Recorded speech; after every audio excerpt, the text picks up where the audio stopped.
Hey, hey, hey. Hello. Welcome back to yet another live. If you are watching the replay of this or if I don't know, wherever you're tuning in from at whatever time. I'm outside. I might need to go back inside if y'all can't see me. I can see it, everything clearly, but I don't know how this is going to look for you all. But today we are talking about YouTube as a business model. So not using YouTube for your business, but YouTube itself being that business model. I may actually move and go over to the wall because I think y'all will be able to see me a little bit better if I'm sitting on the opposite side of the sun. So we're going to try that real quick. If it doesn't work, we'll come back over. But while I'm doing that, pause for a cause to share with you all about my ebook From Passion to Profits. So if you're looking to start a business, if you're looking to monetize your passion and you are not sure how to go about doing it, you're not even sure where to begin or if you can even do it, then I highly recommend you getting a copy of my ebook From Passion to Profits. And I do have it linked onto this live today so that you can go ahead and grab a copy for yourself. Honestly, I put so much into this ebook and I know that there's so much value that you are going to get from it. And so, yeah, go ahead and get yourself a copy. Thank you. Hi, Sherry. Thank you so much. I'm filming the videos for my course and I decided to I'm just gonna make one. I'm not gonna change. I'm gonna do it because I finally finished how I'm doing the course. It's gonna be a sticky note course. It's called From Design to Distribution: How to Sell Sticky Notes and Notepads. And how I'm doing the course is I spent some time working on the script, more of like an ebook, so like a transcript. And now all I need to do is to add it over onto PowerPoint, so put it into slides, and then the content that's already in the ebook, I'm just going to copy it as my notes so that when I'm reading and explaining the slides, I have all of this information, but then on the slides, I don't have a whole ton of information. And then I'll also have the ebook to give to people who would prefer to just read the information and then watch the tutorials, because it's a mixture of like information to help you to understand the concept, and then I have tutorials showing you exactly how to do each thing. So that is the course. I'm hoping to drop it sometime this week. I'm so excited for it. It's my first course and I feel like it's just going to be the start of something really amazing. I'm going to offer the course, and y'all know once I start talking about something and I get passionate about it, I just keep talking. But we're going to get to the topic for today real soon. So with this course, my plan is to put it on Skillshare. Hopefully the cars is not too loud, you guys. I decided to come outside today in my backyard because I work from home now, so I can do things like take work outside. So that's why the setting is a little different, because I'm outside today. But with the course, I'm going to put it on Skillshare. I'm also going to put it on Udemy. Is that how they pronounce it? And I'm going to have it on my own website. So I think I would prefer if people purchase it from my own website, but at the same time, I want to reach a wider audience. So I feel like it's important to put it on established course platforms. And it's also good, I think, to test those platforms, because on this channel, we do talk about, thank you. On this channel, we do talk about making money online, right? And as you look to find ways to make money online, who knows, maybe in a couple of years, you guys are gonna want to start creating your own courses, or maybe you're already thinking about creating your own courses. And so I want to do things that's going to allow my content to evolve to the point where, so now I'm talking and teaching about, using KDP and making money online by selling books and self-publishing. But who knows, next year I could be talking about making money online with courses or digital products or ebooks. You know what I mean? So I want to do things that's going to help me to continue to grow so that I can continue to serve and bring valuable content to you guys. So that's kind of why I'm like, yeah, I need to try getting on Udemy or I'm losing my earring, or Skillshare. But anyways, Topic for today, we are talking about YouTube as a business model. So a lot of times these lives are like inspired because I see something online that kind of prompts a thought, and I was just like, I'm like, you know what, let's just come live and talk about it. So I saw this thing that was just basically saying that YouTube is an easy business to start. Listen, YouTube is an easy business to start. How? How is YouTube an easy business to start? We're going to talk about it. So let me know, what do you guys think? Do you all believe, just, without thinking any further into it, just the statement of YouTube is an easy business to start? Tap the screen, drop me a comment. Let me know what you think. If you tap the screen, I'm thinking that you don't agree that YouTube is an easy business to start. So if you don't want to comment, you could tap the screen. So likes mean that you don't believe YouTube is an easy business to start. All right, I see Sherry say no. C says no, not really. Yeah. I mean, off the top of hearing that, I'm just like, YouTube is not an easy business to start. Not really. Can it be a profitable business to start? 100%. But easy, absolutely not. And so we're going to talk a bit about that today. I'm going to share just kind of my perspective in terms of YouTube as a business, and then some hopefully inspiration, because I do believe that everyone should start a YouTube channel once you have a business. I really, really, really, truly believe that. But for YouTube to be the business, I don't agree with that. And it's almost to the same idea. Well, what's coming to my mind right now is thinking of YouTube as how I think of Amazon KDP, but YouTube being worse. So make it make sense. When I think about Amazon KDP and publishing your books on Amazon KDP, it is a lucrative way to make money. Some people can consider it to be easy. If you've designed books before, you may think it's easy because you can easily create a book and put it up. But for other people, there's this learning curve of learning how to design these books and then adding them to KDP. Now, with that business model of just publishing books on Amazon KDP, there's a certain level of risk, because we know and we have seen that Amazon can literally shut down your account at any point in time and literally take away your income earning potential. So there is that risk.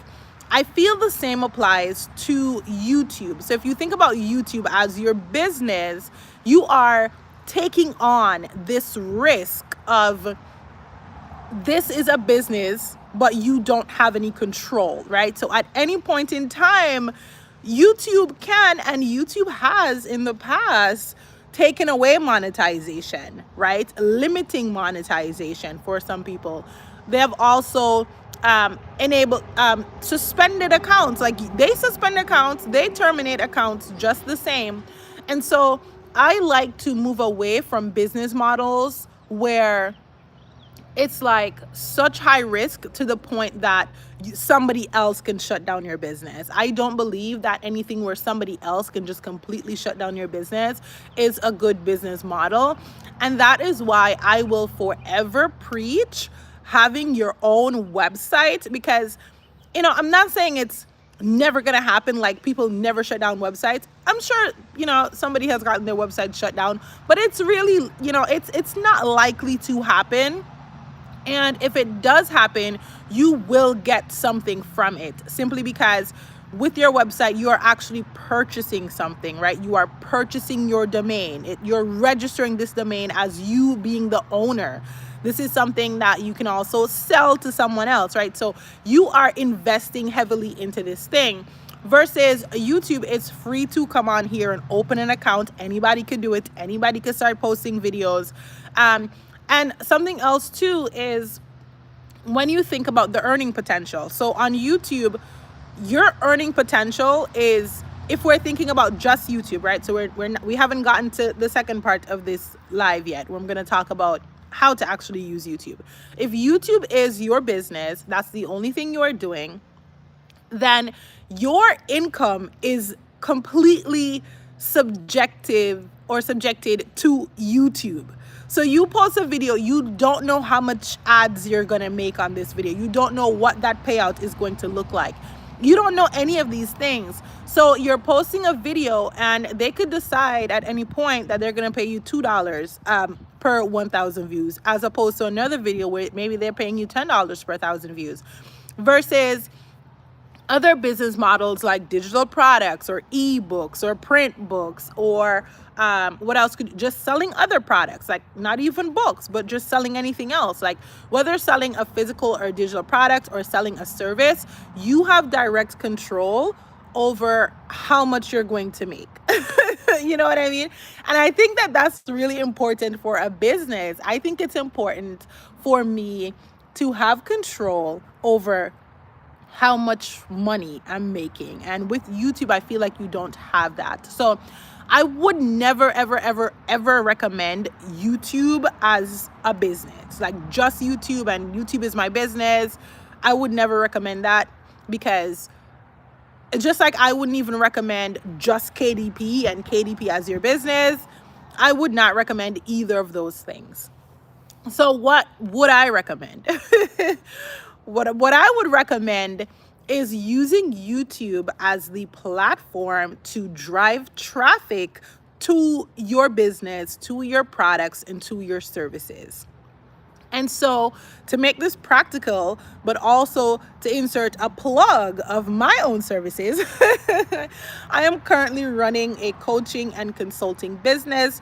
I teach people online how to make money online through selling products, as well as through self-publishing their own books, journals, planners, and things of that nature. One service that I do offer is a consulting service where you can talk with me, you can ask me your questions, we can strategize about your business. And I actually have one of those pinned to this video today, so that is for my text. So if you didn't know you could text me, you could text me, okay? If you have any questions about business, marketing, self-publishing, you can text me. So hopefully YouTube did its thing and it's pinned right here. So if you do have a question, a lot of times I come on these lives and we always have questions, and I'm more than happy to answer your question just because you're asking me on my live, and I do appreciate you watching this live.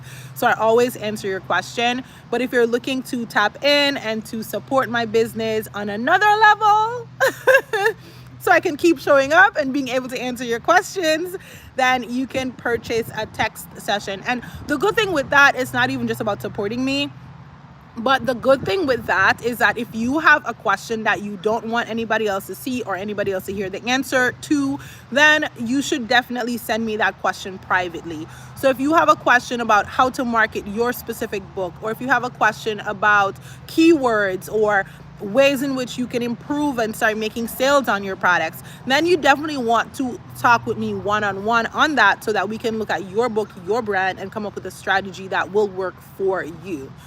So a lot of times on videos, it's a one-size-fits-all model, right? However, a one-size-fits-all model is not going to work for you, because I don't know your specific situation. I don't know what experiences you have already in the past. And so if you're looking to talk more with me, you can sign up for one of those sessions. And so that was an example of how you should be using YouTube, right? So you're posting the content, but at the end of the day, the goal of the content is to drive sales, is to drive traffic to what you are offering. So it is valuable to get on YouTube. I recommend everyone gets on YouTube if they have a business. If you have a book and your book is not like mine, where mine is really focused on teaching other people to make money online, but your book is based on something like a random topic. So I'm going to use Sherry as a perfect example because I'm familiar with her work. So Sherry has, I guess I can just, in a general sense, a Christian journal. It helps you with just kind of, well, so far what I've done in the journal is pick scriptures that, you know, mean something to me. For instance, the last one I did was on joy. So finding a scripture that brings me joy and kind of writing out that scripture and reflecting on it. So that is Sherry's journal. Her business is a Christian business. And I know she's about to start going live on Facebook, Sherry, when does that start? Was it the 6th? Let me know if it's the 6th. So if you guys are looking to support a Christian business owner, Sherry is always here in the comments and you can support her. I think she starts going live on April 6th. Let me know, Sherry, so I can be sure to be there when you actually do go live. So social media is a valuable tool for her to connect. April 2nd. Did I miss it? Oh my gosh. Why did I think it was on the 6th? Oh my. Okay, I'll catch the replay because it's on Facebook, right? I'll go catch the replay. I'm so sorry I missed it. I don't know why I had April 6th in my mind. But so YouTube, or in her case right now, she's using Facebook. But those things are the things that she's going to use to connect with her audience, right? To let them know about her offerings, to offer something valuable to them, and hopefully, be able to drive that traffic that converts, right? So yes, we want to drive traffic, but ultimately we want to drive traffic that converts. And in order for us to drive traffic that converts, we need to be sure as to our offer so that we are targeting the person who is eventually going to make a purchase. Even if it's not today, even if it's not tomorrow, it could be next year, who knows? People take time to make certain purchase decisions. But the purpose of being on these platforms is to increase your exposure, right? So the last time I went live, we talked about just reaching your audience, right? So finding out where your audience is and reaching them. For me, a lot of my audience is here on YouTube, right? So people come to YouTube when they're looking to make money online, when they're looking to start a business. People come on YouTube to learn, right? And so, well, most people, now I think a lot of people come for entertainment, but people come on YouTube to learn. A lot of the times when I was in college, it was YouTube-versary, right? YouTube is better than my lecturer. YouTube is better than my teachers. What you're teaching me and I need to learn for the whole semester, I can come to YouTube and I can learn this in a day or two. So I do educational content, which means that YouTube is one of the best platforms for me because that is where I'm going to find my target audience. When I had my sticky notes business and I was really focused on selling sticky notes, TikTok was my main platform because on TikTok, people are going to see my product. They're going to, oh, this is cute. They're going to purchase one, right? So it really depends on what you're selling and finding the platform that is going to perform best for you. And so if you feel like you are in an area that YouTube is going to be best for you, then you should start seriously creating content on YouTube and think about that instead of thinking of YouTube as a business model. When you think about YouTube as a thing to drive traffic, you get monetized from the very first day that you open your YouTube channel. The very first day, you're already monetized. Why? Your goal isn't to earn from AdSense. That's not your goal. Your goal is to share information that is going to drive people off of YouTube onto your own website, onto your blog, onto your product links, right? Go to the link in my description. That is your goal. So you're monetized from day one. So if you have a good book, and if I'm using Sherry's example again, she's going live, she's having these spiritual chats, let's call them that. I'm not sure exactly what the lives entail, but she's going live in her business, and those lives can work on Facebook, they can work on YouTube, but you're building a community around the thing that is of interest to you or the thing that is the product in your business. And each time you're building this community, it's not always about selling something, right? Of course, most times I hop on here, I'm not selling anything. Most times I'm just answering your questions. We're just talking. Sometimes I hop on here and I am plugging in my products because at the end of the day, it's a business. And if people don't know that you offer something, they're not going to know that they can get it from you because they don't know that you offer it. So you have to talk about your products.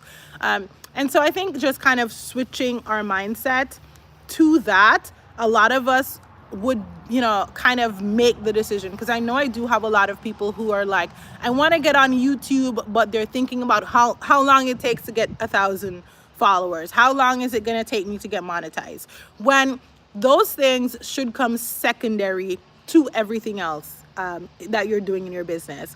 So if we shift our focus to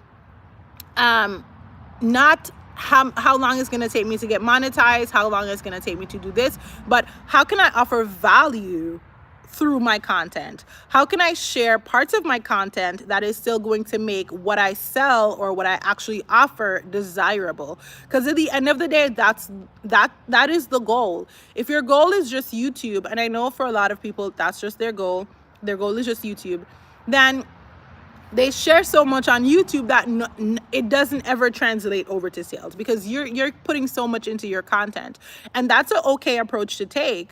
But we also have to understand that not everybody is going to see the same level of success. So whereas somebody else can start a vlogging channel and people get invested in their life and that's all they do, perhaps for me, that's not going to work for me, right? So I think it's about finding what works for you, but also protecting your business and protecting your assets. Because listen, I didn't have this realization until KDP actually terminated the account. I wasn't thinking like this before. And so sometimes you have to go through things in business, and that's the great thing about just starting the business. Like, just start the business. It doesn't matter if it's going to be profit. It doesn't matter if you're still going to run the business next year. And most people don't. Most people jump from a couple of different businesses until they find the right one.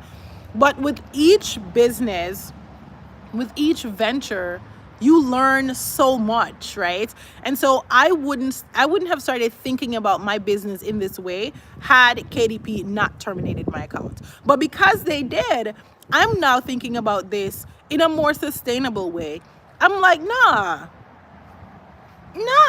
What? I mean, I can't even believe I was doing that in the first place. You know what I mean? Now I'm thinking about how can I own most of what I'm putting out in a way that I can do all the work that I'm doing and continue to see success. So this is also like sellers who get on Etsy, and you're on Etsy and you're making money for 2-3 years, right?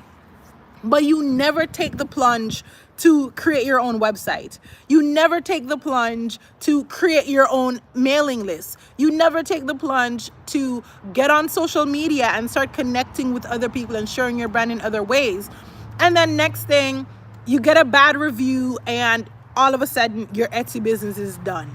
Or Etsy also terminates and suspends accounts. Like, I don't know what's this thing with platforms just terminating and suspending and not caring.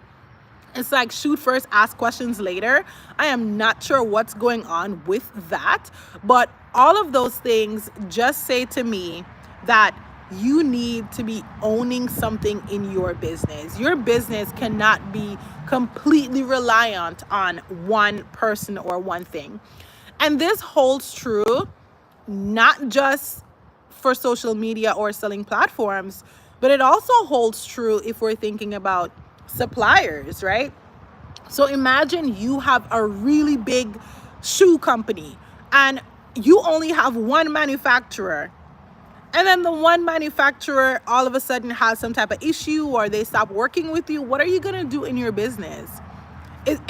What are you going to do, right? So we definitely have to always, it's like, don't focus on the plan B, but make sure that it's there, is kind of what we're saying. Well, what I'm saying in this live today. The email list is frustrating me. I have not figured out how to link my ebook to the pop-up page. What are you using? Are you using MailChimp? I'm going to get up and walk a little bit, you guys. I can still see your comments. So if, you can't see me, I can still see your comments. So this is usually around the time where I kind of transition into questions and I just kind of, limit me randomly talking. So if you have questions, feel free to drop your questions in the chat, or if you have comments on anything that I shared. Ow, I think something just stuck me in my foot. When I come outside, I don't like to wear shoes because I'm grounding. So I think I just stepped on something. Either way. If you're using MailChimp, I can kind of help you out a little better with that. Or you can text me or we could hop on a live call and I can show you one-on-one. I do have 15-minute calls and 15 minutes should be enough time to kind of walk you through it. You're using MailChimp and you install a Pop-it plugin. I don't think you actually need a plugin for that. So which I guess it really depends on which website company are you using, or which, I think you told me Bluehost one time, right? So are you using, if you are using Bluehost, are you using Bluehost with a WordPress website? Because it might be different if you're not. I think I'm using Shopify, and there's a MailChimp app. There's like a MailChimp plugin. Okay, so there should be a MailChimp plugin on your WordPress website. If not, there's a code that you copy over. So I don't think you need to install like a non-MailChimp plugin. It's just a code that you would copy over to get that done. But yeah, as I said, I can show it to you, or we can text, and however you want to do it, let me know. Yeah. Yes. See, I hope that helped.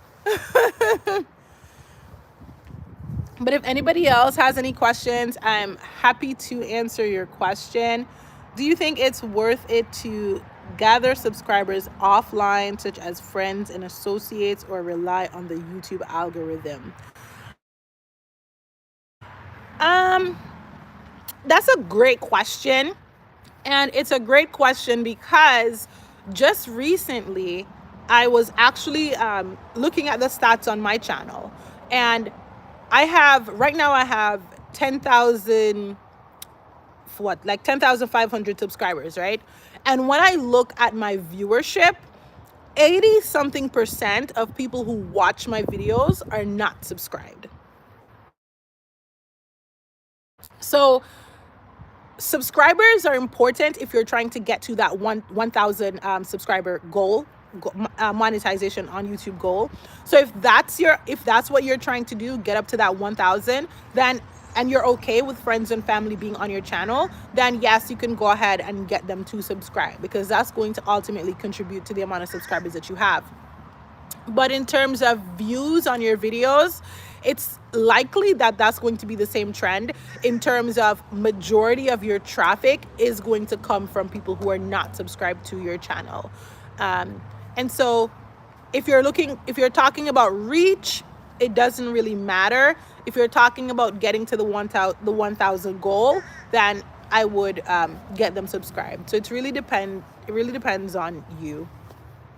For that. But that's something interesting that I was just looking into the other day, because I find that a lot of like my latest videos, and I know that a lot of people on YouTube are experiencing low views. I haven't really been on YouTube for a long period of time, so I don't know if this is something that has always been the case. I did watch a video a couple days ago that was basically saying, like, just with the rise of shorts, a lot of channels are having difficulty getting viewers to watch their long form content, especially if they post a lot of shorts. Or sometimes you have a short that goes viral, brings you in a whole bunch of subscribers, but those subscribers are not then going to watch your videos. So it's interesting, but the only thing you can do is to keep posting. So if you get 2 views or 1 view, all you have to do is get a consistent schedule and just keep posting and posting and posting. I've noticed that everybody's YouTube journey is different, but if your goal is to connect with people and get them to tap into your product you're offering and eventually get on over to your website, then it doesn't matter. It doesn't matter how many views you get on the videos, because you just showing up each day is going to be so valuable for your audience. Like, people just value the consistency, right? So you showing up consistently in your business, and it makes you feel good. It makes you feel good when you know that you are showing up and you're doing all that you can. Because at the end of the day, that's all we can do. All we can do is all that we can. And just allow the rest to kind of come to us. But I definitely thought, like, before I was monetized on YouTube, I definitely thought that subscribers equaled income. That was my mindset for a long time. I was like, man, once I hit 10K, I'm gonna start making bank. And then I hit 10K, and it's like I made more money when I had like 3,000 subscribers that I make now that I have 10K subscribers. And to me, that is mind blowing. That is completely mind blowing to me. Like, every time I look at the numbers, like, oh my gosh, this is crazy. So, and that's true for a lot of people. And I know people come on YouTube and they sell these stories, and I'm like, I'm probably too honest and real for my own good. But you know, at some point you are going to have those spikes where, you have a video that completely takes off. I feel like if you do it long enough, it has to happen. It just has to, in my opinion. May not happen in the first year, may not be the second year, but I feel like if you keep posting and you're consistent, it's eventually going to happen. And during those times, you will make a whole bunch of money from AdSense. You will. Is it something that's like a every month type of thing? Probably not. Not for majority of people. Something else that was shocking that I saw, and I don't know, like, don't quote me on this because I don't know the exact numbers on this, but I saw somewhere that only like a very small percentage, I don't even know, maybe like 6% of channels on YouTube get to like 100K or something like that. Or I don't even know, some crazy stats. I saw some crazy stats the other day. I have heard this make more than with large numbers. Yeah, because what's important is not the number of subscribers that you have. What's important is the views on the video. So it's somewhere between your watch time on your videos and just the views on the videos. So especially if we think about the fact that, especially for my channel, 80% of my views come from people who are not subscribed, which means that if YouTube only pushes my videos to subscribers, then my video is going to have low viewership because they're not pushing that video to other people on the platform. So the goal each time you post should really be not like, you should think about your subscribers, like, what would my subscribers want to watch, but what would somebody who is not subscribed, who doesn't know anything about me, want to watch. And that's why people can create the same types of videos over and over again and still get a lot of viewership on those videos, because not because one person saw this video means they're going to stick around on your channel and watch your other videos, right? Sometimes people are just interested in this one video and they move on. And so with that, there's like the constant chase, and I don't know, I guess it keeps the platform going. But that's just something I've been learning as I keep posting videos on YouTube. And that's why people copy other videos, because sometimes a video is doing well and the algorithm is going to naturally suggest other similar videos. So for instance, the video with content creation is the new 9 to 5, right? So that guy, he had an original thought. He posted that original video, other people saw the video, and then they're like, oh, I'm gonna make my own version of this same video, and then their videos are also doing well, because think about it as like an opinion piece. If I give my opinion on this, my opinion is going to be different from your opinion. So if I get a great video, you can create a similar video and share your own opinion, and I'm still gonna listen to yours, and I'm gonna listen to this other one. Or another video that was going viral, at least on my feed, was this idea of YouTube changed my life. So one person made a video on YouTube changed my life, and then everybody's making videos on YouTube changed my life. And so they're all getting views because people are watching this specific thing at this point in time. And so that's kind of why people would do that. Like, one YouTube growth strategy, and I have not personally tried this, but one YouTube growth strategy is to find a channel that's kind of like similar to the type of content that you want to create, and to create a similar video, put your own spin on it, and make your thumbnail look pretty similar to the existing thumbnail, right? So don't reinvent the wheel is essentially what they're saying. And that's a way that you can see growth in your channel fast. And I've seen it work. I saw this creator, there was this video on, I don't know if you guys have seen this as well, but there was this video on apartment project apartment tour, right? So basically people are, I don't know if they live in these apartments, they say they live in these apartments, but they make, you know, just kind of showing the tour inside of the apartment, what it's like living in the projects. I mean, I don't know if they actually live there, but that's the video that they make. And so that video, huge video.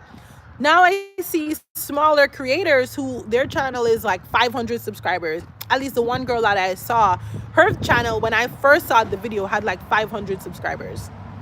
And that video went up to 300 and something K, right?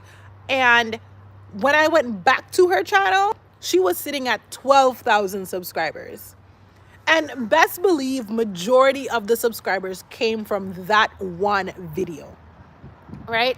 And so when she did another video she did recently, how much did YouTube pay me for 300 and something thousand views? That's another video that a lot of people watch. And so when she shared that income report, said that she made about 2,000 and something dollars from that one video, and she was able to use that money and purchase a car. So now on her channel, most of her videos are just like her lifestyle and kind of, you know, being a single mom, and she makes those types of videos. And you know, so, and the person who had created the original video was like, oh, I see people copying me, they're like stealing my video ideas. It was like a whole drama, and I'm very invested. And I was just like, I mean, okay, you could say they're copying you, but I can say that they got inspired from you, because at the end of the day, we all have a story, you know? So maybe you shared your story and that inspired me to share my story. It doesn't make my story less valid or less important. It's just that maybe God needed you to show me the way. You know, God used you to bring some light to my eyes. Like, there's nothing wrong with that. So it's a great approach if that's what you're looking to do. I personally haven't really tried that approach, because I don't know. I want to be the great idea that other people copy. That's just how I like to live my life. I like to inspire people. One of my I believe that my purpose is to inspire. When I first started off my blog in 2018, my goal was to inspire and be inspired, but to inspire comes first. And so a lot of times when I do things, and that can stunt your growth, right? When you want to be the person who creates the next new thing, or does something innovative, or puts your own really unique spin on something else, it can kind of stunt your growth. But at the same time, it can inspire growth in other people. So that's kind of why I don't necessarily like blanket copy other videos, is because I'm always trying to find something unique. And if I can find a really unique spin to put on it, then I'm most likely not going to do it. I mean, I also do videos based on questions, but I realized that videos that I do based on questions don't perform as well. And that is perhaps because the questions are sometimes too specific. Like, I just did a video on, what did I just do a video on? Mailing lists, I think. And that video, like, YouTube not watching this. And sometimes YouTube will let you know. A couple of things that I've seen on my videos before is people are not choosing to watch this video. Please try to change your thumbnail or change your title and see if that works, right? Something to that extent. So that's the note I got on that video. Like, people are not choosing to watch this video. And whenever I see those notes, I always try to update my thumbnail or to change the title, something like that. And sometimes it works, sometimes it doesn't, and that's okay. Listen, that was exactly my reaction. Something else that I've seen videos is, we are pushing this to a larger audience. Click-through rate may be low. Thank you for watching it, Sherry. I appreciate it. But yeah, they give you these little messages. So like with the click-through rate being low, that one, I have it on a couple of my videos right now. I have it on my video on how to build a website, and I have it on my video about personalized children's books. So basically what that means is that YouTube has decided that for whatever reason, they're going to push this video to audiences who may not really be interested. And what they do with that is they do it to the point where they try to find an audience. And whenever they do find the audience, that's when your video is going to go viral. So maybe they're pushing it out to people who are not typically in your viewership. And then they're just kind of testing to see, are these people going to watch this video? And so when they find the right group of people who are willing to watch your video, when most of the people who see it click on it, that's typically when, from my channels, from what I've seen on my channel, that those videos get picked up. And sometimes it takes, like on my channel, at least 4 weeks. Like, I did a video on 7 print-on-demand products you've never heard of, and that one had the same tag of, we're pushing this to a wider audience, click-through rate may be low. And then after a month, that video went up to 4K. And that's the most views I've gotten in the last 3 to 4 months posting videos on my channel, is 4K views. And so what I did with that one was I copied myself. So the next video I posted was 7 print-on-demand products with high profit, right? And that one is doing well. And that one also has, we're pushing this to a wider audience. And so I'm going to copy myself again. So look out for that video. I'm going to post that on Saturday. And it's going to be 7 print-on-demand products that you can sell this spring. And then if that one starts to do well, I'm going to copy myself again. And so that's also a growth strategy. So if you're still watching, or if you pop on and you made it here, we're talking about YouTube and how we can use YouTube to grow our businesses. So not YouTube as a business, but using YouTube to grow whatever other business you have. So another growth strategy on YouTube, and I'm trying to do this, is whenever you see that you have a video that the algorithm has been pushing more than your other videos, you need to find a way to make a similar video or recreate the same video with new information. So for instance, if the girl who did the video on the project house tour, so once you see that video is going well, now you need to come back with $500 a month apartment tour, some other type of apartment tour. Because what's going to happen is the people who watch your video on project apartment tour are gonna get a recommendation for the new video that you created, and most likely they'll click on it too, right? So maybe they're just in their moment of watching apartment tour videos, they're gonna go ahead and watch that video as well.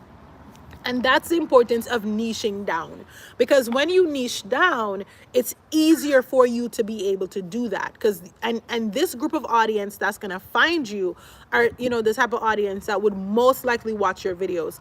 So you basically make it easier for YouTube to show your videos to the right people. Because what you don't want is for the algorithm, and this is for any social media platform, what you don't want is for the social media platforms to be guessing what your content is about. You want them to know what your content is about. Because if you think about, I'm fascinated by this bird that's up here. If we think about it from not the human mind, but the fact that this is a computer that has been programmed, then that's the kind of way that you want to create your content. So just sharing it with you all, some things that I've been learning on this YouTube journey. But so far on the channel, I will say that everything has been going great. Like my AdSense revenue is increasing, and people clicking through and purchasing my products has been increasing. When I look on my website and I look at where are the people coming from who are purchasing my products, most of those people are coming from YouTube, and that's for my digital products. Back when I was selling sticky notes and notepads and journals, most of those people would be coming from TikTok. Or I think I had a period of time where most of those people were coming from Instagram. But those have been the best performing platforms for me in terms of driving traffic. So with my coaching calls, my digital products, my ebooks, most people who purchase those things come from YouTube. When I was doing stationery, TikTok. So if you want to use that as something that to kind of help you to determine where to put your efforts in terms of marketing and getting eyes on your products, then I hope that that could be helpful for you. What else? I guess the last thing before I hop off of here, because it's about getting to that time, I can talk about my new strategy. And if you guys want to copy this, you can too. But my new strategy is to focus on building platforms that are more sustainable. Saying that to say, I don't want to work too hard, you guys. Sometimes I wake up and I don't want to be on camera. I just don't want to do it. I just don't want to do it, right? And the more you create content is the more you get that feeling of, whew, I don't want to do it. I just don't want to do it. So what I've been doing is I've been creating content for Pinterest, because I've noticed that over the time in my business, Pinterest has been the platform that has worked for me when I'm not actively working on it. YouTube is like that too, but even with YouTube, they will stop pushing your content when you stop uploading. As much as if you have searchable content, people will still find and watch your content no matter how long it's been.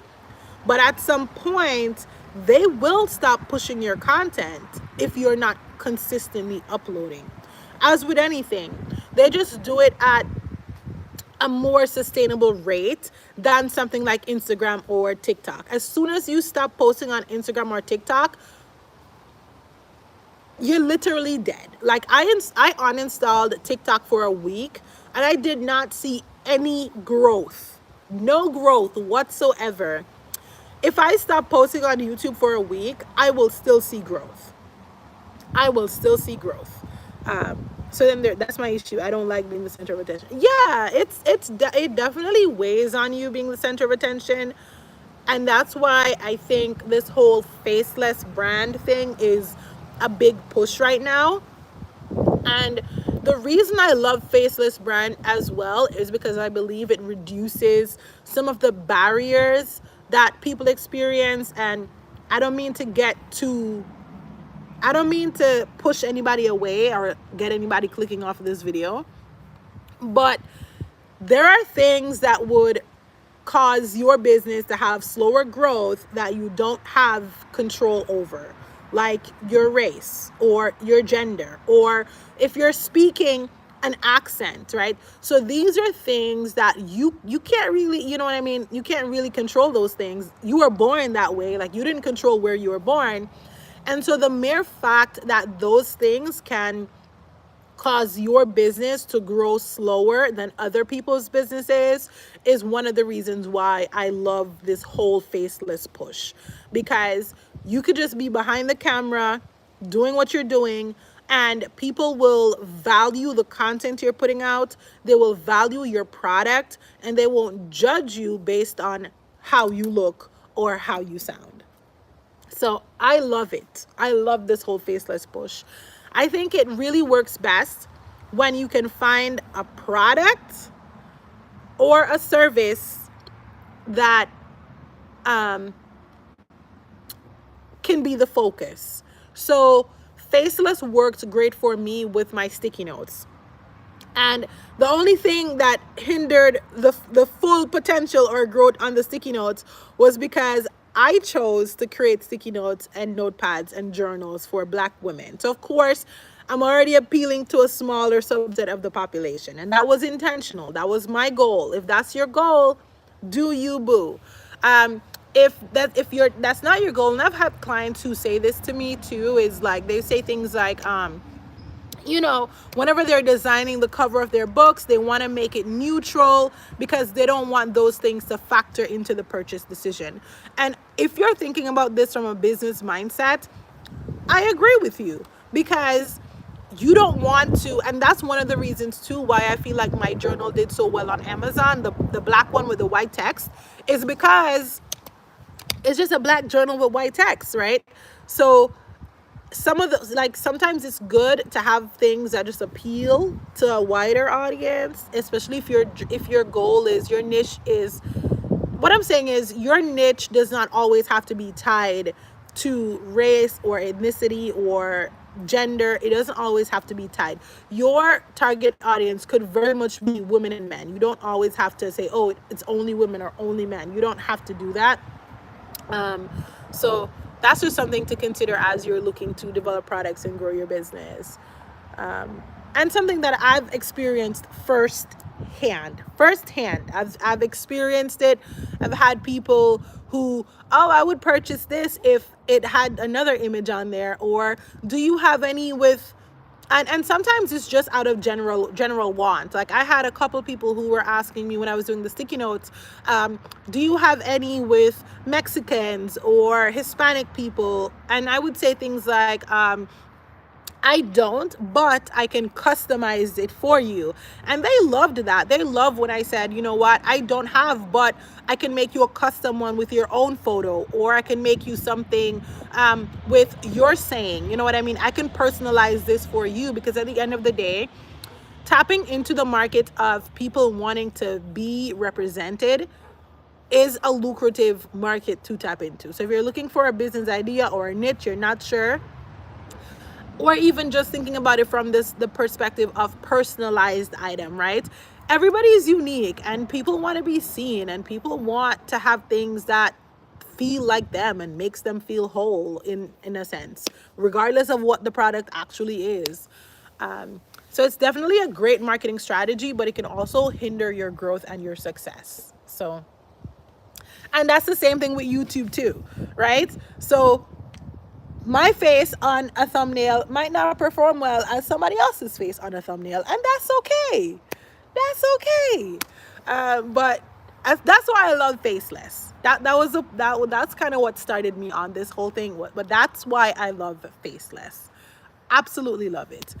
And so it worked well for my sticky notes. It would work well for journals. It works well for coloring books. It works well for puzzle books. It generally works well for books. Faceless works well for books because the focus is going to be on your book and what your book has to offer. Faceless also works great for luxury. It works great for travel. What else? Like, because it works great for food. Like, people don't want to see your face. I don't need to see your face. Just cook the food. Just cook the food. Just show me the scenery. Show me the view. Because most time when I watch travel videos, I'm like, stop all that talking. If I wanted to listen to someone talk, I would click on that. Just show me the view. Let me see what you see. So Faceless really works for those areas.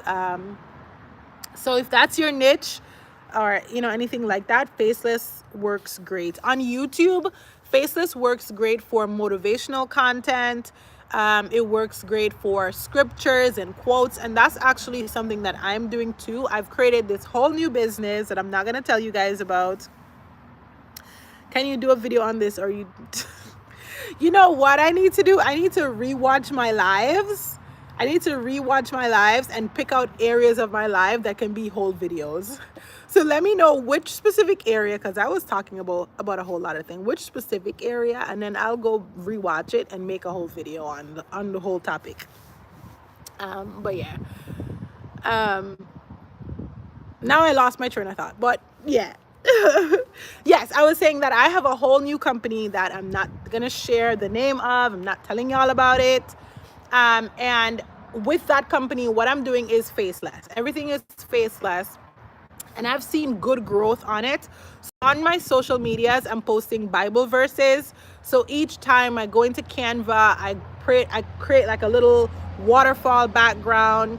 I put a Bible verse on there, and I'm using King James Version Bible verses because King James Version is the only one that is public domain, in case you didn't know that, and you're looking to create, share Bible verses. So King James Version, which a lot of people don't read the King James Version for some reason, but that's the only one that is public domain, which means that you can literally put those Bible verses on anything and sell them. So I like to use those because I never want to be copyrighted for anything at all. And I've been getting so much traction on that page, and it's literally just Bible verses and a background. So much likes, comments, shares, and those pages have been growing faster than my Shanice on Biz, which I just started, and I started them roughly similar time frame. And so on YouTube, what I'm going to be doing is I'm going to be sharing the same Bible verses, just in like compilations, like Bible verses for peace or Bible verses for joy. Look at me telling y'all my whole business idea. And then what I'm also going to be doing is creating a print-on-demand store. Not sure I'm not sure the product I'm going to do in the print-on-demand store yet, but that's what I'm working on. So maybe that could be inspiring for someone. I started making adult coloring books. I never thought about doing faces. Yes, listen. Have you guys seen the coloring book that is going viral it went viral on TikTok. I don't know if you guys are on TikTok, but it was a coloring book. It went viral on TikTok. They had it on Amazon. Same strategy that I used. So if you've come to a coaching session with me, you've already gotten this strategy. You already got this strategy. But that person used the exact same strategy that I teach in my sessions. And it's where the whole brand is about your product or your book. And so what they did was they have all of these videos on, so they literally have the coloring book and they color in the book. That's what they do in the videos. Color in the book. People are like, oh my gosh, I want to color. I'm an adult. I want to color. Da, da, da, da. Boom, Amazon. What they do on Amazon? Purchase. What does Amazon do? Show the book to other people. What happens? This lady is literally making anywhere from $3,000 to $8,000 per month on this coloring book. Simple. When I talk about simple, this is the simplest coloring book I've ever seen in my life. Sis literally have an apple on the page. Sis literally have a cake on the page. Sis literally have like a little pineapple. Like, talk about simple. Talk about simple. This is the simplest coloring book I've ever seen in my life. And the amount, it's called Food, I think it's called Food and Snacks Coloring Book. And of course, the people who like to copy on Amazon had to come out and copy the book. So if you go on Amazon right now and you search food and drink coloring book or food and snacks coloring book, you're probably going to see 100 of them because so many people copied the books, and those books are making sales as well. And I was about to copy it too. I was like, nah, I need to get in on this. I created one. I called it Tropical Fruits Coloring Book. And I just had like, all of it was tropical fruits. So like banana, pineapple, or just tropical fruits was just, every page had a different tropical fruit. And then, you know what? I didn't actually upload it to KDP. I didn't upload it to KDP. I was like, I'm not going to upload it. But if you are into that, you want to go ahead and do it, Tropical Fruits Coloring Book. Make sure that when you start to sell and you make some money, you come back and you buy something from my shop. But Tropical Fruits Coloring Book. So I just gave y'all a free And I already researched it. And summer is about to come up. So if you are creating coloring books and you want to go ahead and hop on that, go ahead and hop on the Tropical Fruits coloring book.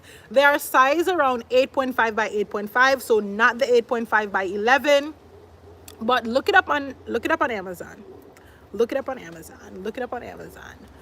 Listen, as soon as I saw that, I saw it on TikTok first because I'm on TikTok and I'm looking at books. I'm looking at the people going viral with their books. And I saw it on TikTok first and I was like, at the time my account was terminated. So of course I was salty. But then I got my account reinstated and I was like, God, is this what I'm supposed to do? And I ultimately changed my mind, but maybe it was for me to share it with somebody here. So don't sleep on it.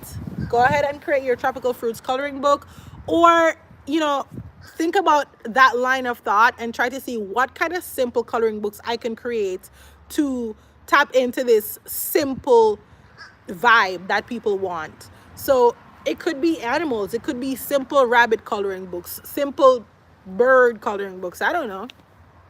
Just think about simple coloring book and what can you create around that. And so yeah, but that's the last gem I'm gonna give y'all before I just start talking about everything else, and then y'all are like, I'm not even gonna sign up to talk with her.